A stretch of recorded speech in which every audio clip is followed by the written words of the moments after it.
Hello mga para, ayan, natapos natin yung wiring installation dito sa Hyundai DB160. Ayan, si Sir, dinayo tayo, no? From Calamba City, Laguna lang naman. Ayan, malapit. Ito, overall rewiring ang ginawa natin dito. Tapos nag-add si Sir ng Zenlo X7.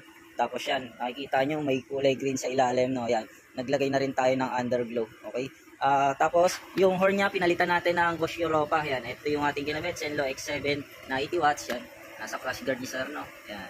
Tapos, meron na siyang M1A Plus na 30 watts lang. Ayan. Tapos may underglow na rin yan. Nilagyan natin, no? Ito, shifting underglow ang tawag dyan, no? Okay? Ayan, sample natin, no? Tapos, ayan. Ito yung switch na nilagay natin dito, no? Ayan yung X7 low.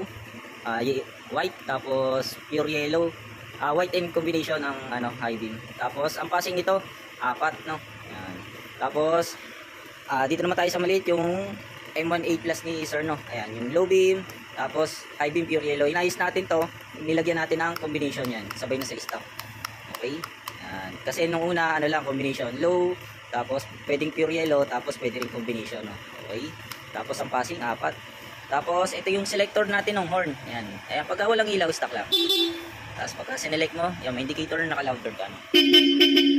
Okay, tapos ito yung dito yung switch ng natin ng underglow. Ayan. Dito na shifting yan. Pagka nagbi-brake ka yan. Ayan, no? Angas. Okay. Ayan, anong oras na? Time check tayo.